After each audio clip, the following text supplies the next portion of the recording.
Jai Narayan, dear students.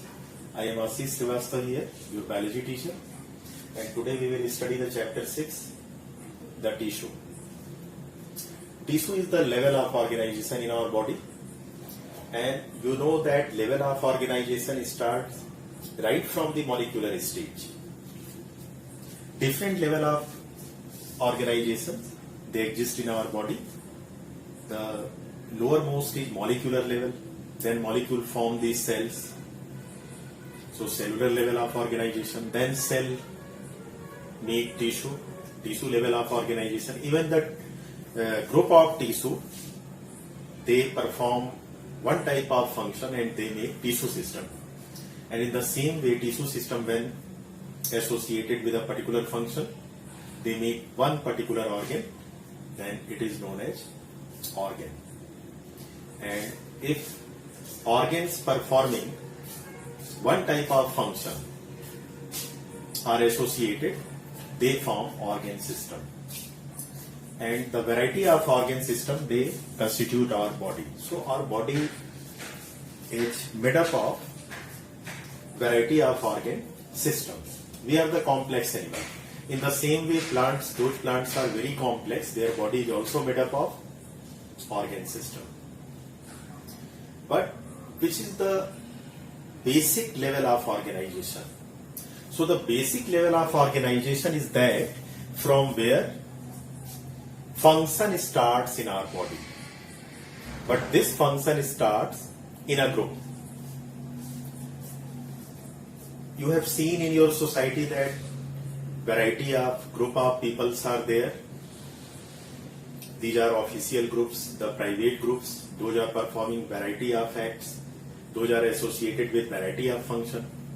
In the same way in our body also, variety of functions are performed, and every variety of function that is associated with our livingness is by the virtue of one particular type of tissue.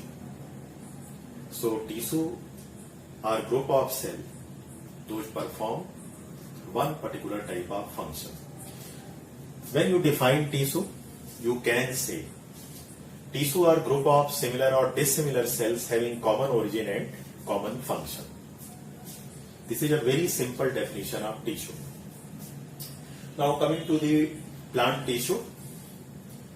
Firstly, we will study the plant tissue.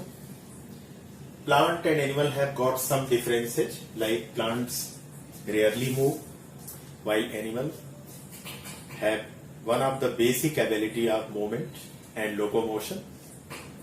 So if tissue are performing functions in your body, then we must have some kind of tissue those are associated with movement and locomotion, but such tissue will be lacking in plants.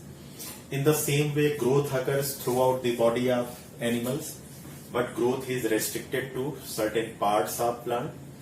So these kind of differences and overall the basic organization of plant cell and animal cell that differs in certain respect resulted in the two different types of tissue in plant and animals. So plant tissue, they are quite different from the animal tissue. There are no similarity except at the cellular level. They are made up of same organization of the molecules, those a plant made up of. So now start with the tissue and the plant tissue. Look at the whiteboard.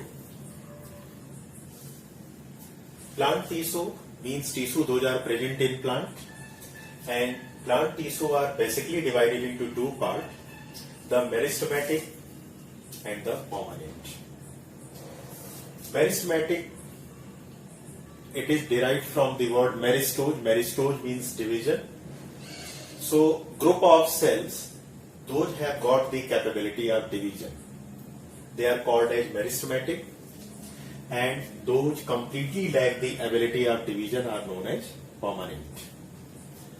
So there are two basic type of plant tissue.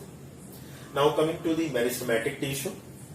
Some other features of meristematic tissue are they are made up of thin walled cells, their nucleus is large, because these cells are very active and they are in continuous stage of division or have got the capability of division and going to divide in future. So meristematic, they are again classified on the basis of location in plants and their origin. So firstly we will take the type of meristematic tissue based upon the location. So where they are present in a plant, in a complex plant like flowering plant and some other plants, what is the location of meristematic tissue? Where they are located? Naturally, those are the parts which you can see increasing in length or increasing in girth or thickness. So, based on the location, there are three kinds of meristem. First is apical meristem, second one is intercalary meristem, and third one is lateral meristem. This is diagrammatic view of a complete plant. The upper part is shoot and lower part is root. There are branches also. So, stem tip and root tip, and the parts lying within the stem tip and root tip, that constitute the complete plant. Now, some meristems are lying at the stem tip and root tip, so they are called as apical meristem. As they are present at the tip, so they are called as the apical meristem. Apical meristem divide vertically, and these are responsible for an increase in the length of plant. So the length of plant is increases due to activity of apical meristem. Root is growing downward due to activity of apical meristem, and stem is going upward due to activity of apical meristem. Other part lying between root tip and stem tip, they are made up of mainly the permanent tissue. Those do not have the capability of division, but in certain plants, especially the monocot plant, in between permanent tissue, another type of meristem is present known as intercalary meristem. Intercalary meristem is present in grasses, in bamboo. Those grow at a very faster rate. It is due to the presence of apical as well as intercalary meristem. But apical meristem is almost present in all the kind of plants, but intercalary meristem, these are restricted to certain variety of plants only. So apical meristem and intercalary meristem both are responsible for an increase in the length of plant. The third type of meristem on the basis of location is lateral meristem. As its name indicates, they are placed laterally in root and stem. This is present in dicot type of plant and normally absent in monocot plants. That's why you can see the tree mostly belongs to the dicot plants because they have lateral meristem. But the monocot plant like wheat, rice, they have thin stem due to complete lack of lateral meristem. So lateral meristem is responsible for an increase in the thickness or girth of plant. So plant increases its thickness or girth by the virtue of lateral meristem. So these three kinds of meristems are based upon location. Now coming to the types of meristem based on origin. Based on origin, there are two kinds of meristem. One is primary meristem, another is secondary meristem. So they differ in the main point of difference is that primary meristem, they are the group of dividing cells those have never lost the capability of division in their life. It means they are dividing right from the embryonic stage. But secondary meristem, they initially have the capability of division and further they lost the capability of division and again regain the capability of division. It means secondary meristem arise from the permanent tissue. So this is the basic difference between primary and secondary meristem. Both the kinds of peristem are present in plant. Now come to the permanent type of tissue. Those completely lack the capability of division. They have some more features like thick walled cells, as they are the permanent part of a plant. Their nucleus is normal, but they are completely incapable of division. Permanent tissue are divided into simple and complex, two types. Simple permanent tissue are made up of similar type of cells, but the complex permanent tissue, they are made up of dissimilar type of cells. This is the basic difference between simple and complex permanent tissue. Permanent tissue are normally present in the older region of plant. Those are not growing. Again, coming to the simple permanent tissue. Simple permanent tissue are again divided into three main groups: the parenchyma, collenchyma and sclerenchyma. Paren means soft, collen means thick, and sclera means hard. So somehow they represent which type of part in plant they are present. Just think about the softer parts of plant, so you can easily think that which type of permanent tissue is present there. If a plant part is very soft, it might have made up of parenchyma. There are three varieties of parenchyma.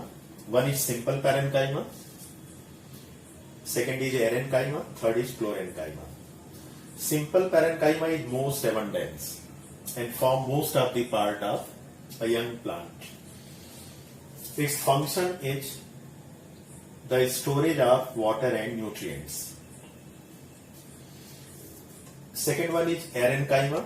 Erenchyma is present in aquatic plants and it helps them to float because erenchyma contains air spaces. These air spaces help aquatic plants to float. You might have seen variety of aquatic plants. Some are floating at the surface, even some more are submerged, not completely sank, and even there are plants those are growing at the bottom. But all these plants, they have erenchyma that helps them to float. The third type of parenchyma is chlorenchyma. Chlora word is taken from the chlorophyll, as chlorophyll containing cells are present in chlorenchyma, so this is named so. And their main function is photosynthesis, that is manufacturing of food. So these are the three kinds of parenchyma. Now coming to the collenchyma. Collenchyma, they are made up of living cell like parenchyma. Their wall is much thickened due to deposition of pectin. Pectin is a chemical that is deposited on the cell wall as well as in intercellular spaces. So intercellular spaces are not seen in collenchyma, but these are found in parenchyma. Intercellular spaces means spaces in between cells. Those are constituting the tissue. So in parenchyma, intercellular spaces are present, and in collenchyma, intercellular spaces are either absent or present in a very few cases. And why intercellular spaces are absent here? Because their cell wall is much thickened by the deposition of a chemical that is known as pectin. The wall of parenchyma or the cells of parenchyma is mainly made up of cellulose. But in case of collenchyma, on the cellulosic cell wall, there is deposition of pectin. But both are made up of living cell. Now coming to the sclerenchyma. Sclera means hard. Sclerenchyma is present in the hardest part of plant, the more stiff part of the plants, because the cells are dead due to high deposition of lignin, another chemical that provides stiffness or hardness. So sclerenchyma, the cells are dead due to deposition of lignin. Now, what type of basic function is performed by sclerenchyma and how its function differs from collenchyma? So, collenchyma, even their cells are highly thickened by the deposition of pectin, but they provide flexibility to the plant. Flexibility is very important need of the plant so as to overcome the physical stresses. But at the same time, rigidness is very important. So sclerenchyma provide rigidness, but collenchyma provide flexibility. Both collenchyma and sclerenchyma provide mechanical strength. So the tissue those provide mechanical strength are collenchyma and sclerenchyma. But which tissue is responsible for flexibility? It is the collenchyma. Now come to the complex tissue. Complex tissue are also known as conducting tissue. They are made up of dissimilar type of cells. All the cells are not insimilar. There are two types, the xylem and phloem. So complex permanent tissue, those are made up of dissimilar cells, are grouped in two categories, the xylem and phloem. Xylem is made up of following components. First is vessels, second one is tracheids.